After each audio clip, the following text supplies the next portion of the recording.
iremos falar sobre o tipo de operação de saída.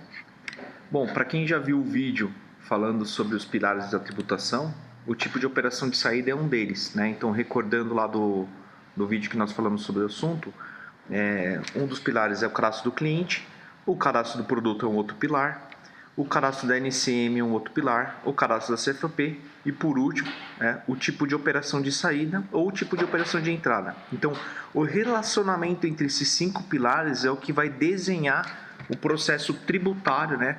Ou o que tem, o que vai acontecer, o que deve acontecer no processo de relacionamento aí a partir desses pilares aí, né?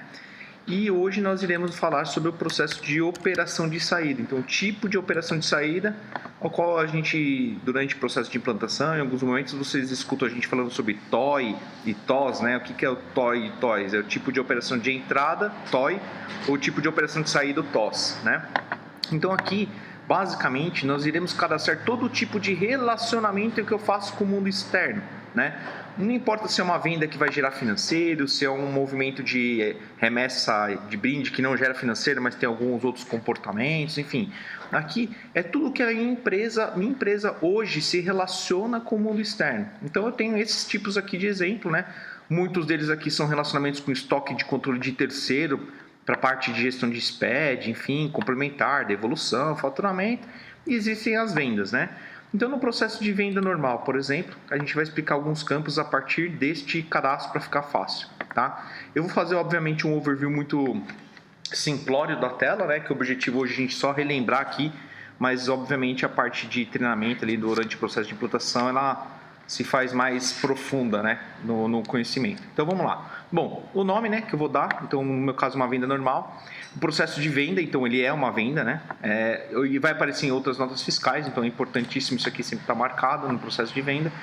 Se caracteriza uma venda ambulante, ou seja, se essa é uma venda que eu vou tirar o material do meu estoque, mas não vou gerar financeiro, e esse estoque vai ficar em controle do meu vendedor, né. Antigamente falava de venda ambulante quando o vendedor colocava o produto no porta-mala do carro e saía para comercializar, né?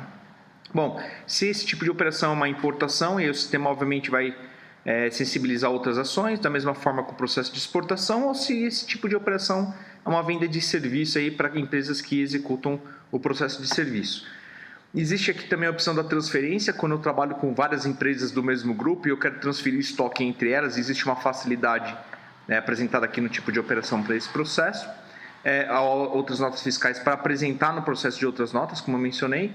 Se é uma venda para consumidor final, eu já posso caracterizar aqui, tem uma série de ações internas também.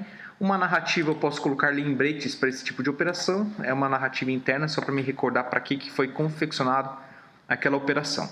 Na aba comercial aqui a gente tem algumas ações que refletem âmbitos comerciais, por exemplo, eu quero que esse tipo de operação movimente a carteira de pedido, ou seja, ele gere as reservas ali, para que apareçam relatórios de necessidade, que apareçam movimentos de pedido, em suma, né, em outras ações. Se existe um nível de aprovação, caso eu trabalhe aqui na minha empresa com aquela aprovação comercial, se existe um nível, que nível de aprovação, né? E aí eu posso ter operador de gerência ou de diretoria, dependendo do nível de acesso, né? E aí, obviamente, cada um desses níveis aqui ele tem lá uma alçada de valor para liberação. Indicação da presença do comprador, né? Então isso aqui é uma necessidade do SPED ali, né? Do Cefaz. Eles nos obrigam a dizer se é presencial, não presencial, compra pela internet. Na maioria das vezes nós utilizamos o 9, né? Operação não presencial e outros, né? Isso aqui é uma coisa bacana. Para quem usa força de vendas ali do WebGR e tudo mais, né? Você consegue indicar se esse tipo de operação ele vai ser utilizado tanto para pedidos internos como externos. E o que seriam externos?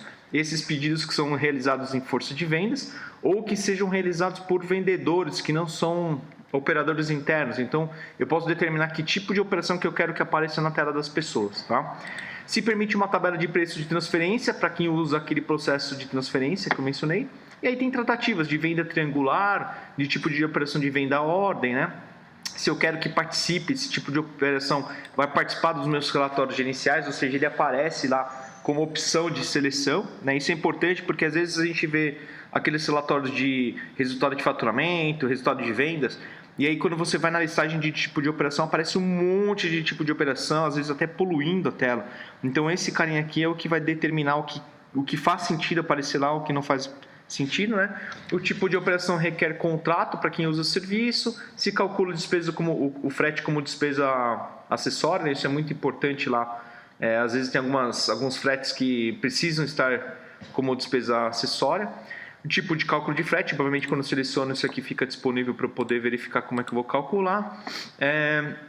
Selecionar o localizador do pedido, isso aqui é uma coisa nova, está dentro do sistema nas últimas atualizações. E se não participa dos processos obrigatórios ali no processo de venda. Na questão de estoque, vamos lá. Então, tudo relacionado a estoque. Se vai movimentar estoque ou não, existem tipos de operações que são notas complementares ou tipos de movimentações que não vão movimentar o estoque, é só simbólico. Então, aqui aparece a operação para não movimentar, ou se ele vai ter uma movimentação de saída. E se tem uma movimentação de saída, que tipo de movimento que eu quero que apareça no estoque. Então, se é uma nota de saída, se é um estoque de produção, se é uma devolução, eu posso caracterizar isso aqui pela origem, né? Se eu vou controlar material consignado, então para quem for fazer processo de consignação existem as configurações. Para quem for fazer entrega futura, aqueles faturamentos que eu gero financeiro antecipado e a entrega vai acontecer em alguns dias ou meses, então a configuração aqui. Dias para retorno de estoque de terceiro, se eu faço o controle de estoque de terceiro, eu posso apontar aqui. Então, no meu estado, o dia para retornar são 60 dias, são 90 dias, eu posso apontar isso aqui, né? E se valida o estoque de outras notas fiscais também, é a parte se eu vou olhar o estoque atual ou o estoque disponível. Existe uma grande diferença aqui. O estoque atual, obviamente, é o que eu tenho ali no meu estoque físico, né? Tá? Que é disponível isso para outras notas fiscais. Ou se é o processo de estoque disponível que eu pego atual menos as reservas. Então isso aqui é importante também tomar cuidado aqui na configuração.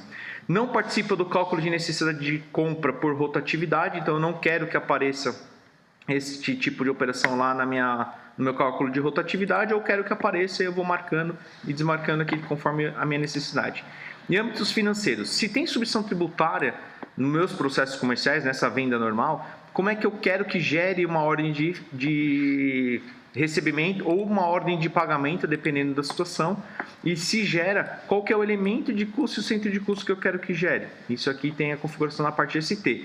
E da mesma forma que eu tenho ST, se esse tipo de venda, desse tipo de operação de saída, ele gera um financeiro, como é que eu quero que faça a geração do financeiro e quais os elementos e centros de custo que eu vou alocar esse movimento, tá? Se bloqueia venda inadimplente, eu posso escolher aqui que eu quero que bloqueie na nota fiscal, orçamento e pedido, ou seja, meu cliente ficou inadimplente num delta T ali entre o orçamento e a nota fiscal, e o sistema fez essa leitura, eu posso aqui fazer o barramento ali dependendo do time que está, né? Então, estou em time de orçamento, estou em time de pedido, estou em time de nota fiscal, o sistema vai fazer o bloqueio se o cliente estiver inadimplente. Existe lá, como eu mencionei, o tipo de aprovação também. Ele pode ser feito tanto em nível comercial e financeiro, eu posso tratar isso no tipo de operação. E se você tem lá contratado o processo de GNRE, né, para enviar automaticamente para pagamento da GNRE, hoje nós temos ali a integração com a Dotax, isso também é indicado aqui. Processo contábil fiscal, contribuindo lá com os pilares que eu mencionei.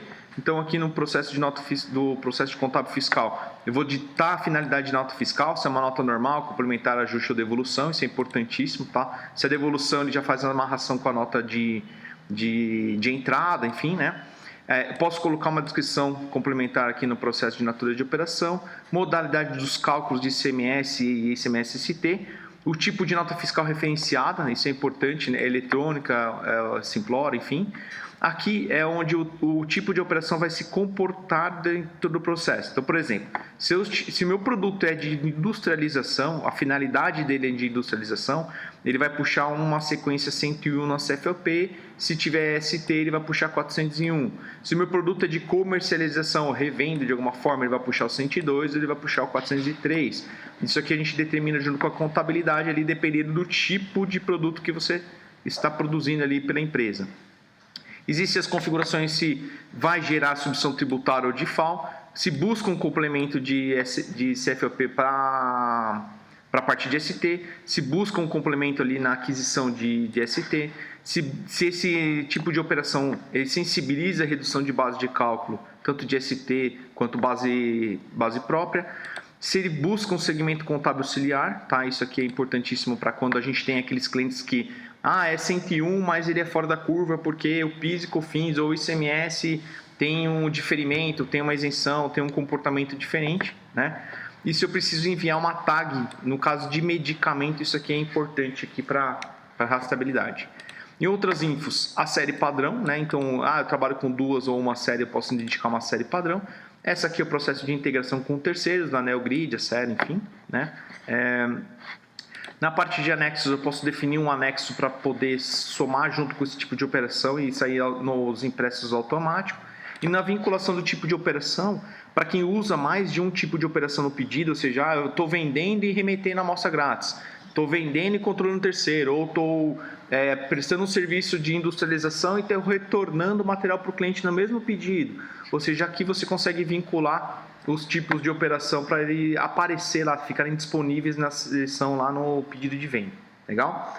Bom, muitíssimo obrigado pela oportunidade de compartilhar esse conhecimento com vocês. Espero ter passado nesse overview relembrando como é que funciona cada um dos campos, né? Obviamente se apoiem lá no processo de treinamento e qualquer dúvida que vocês tiverem, vocês podem contar com o nosso time aqui, tá bom? Que vocês estejam bem e um abraço.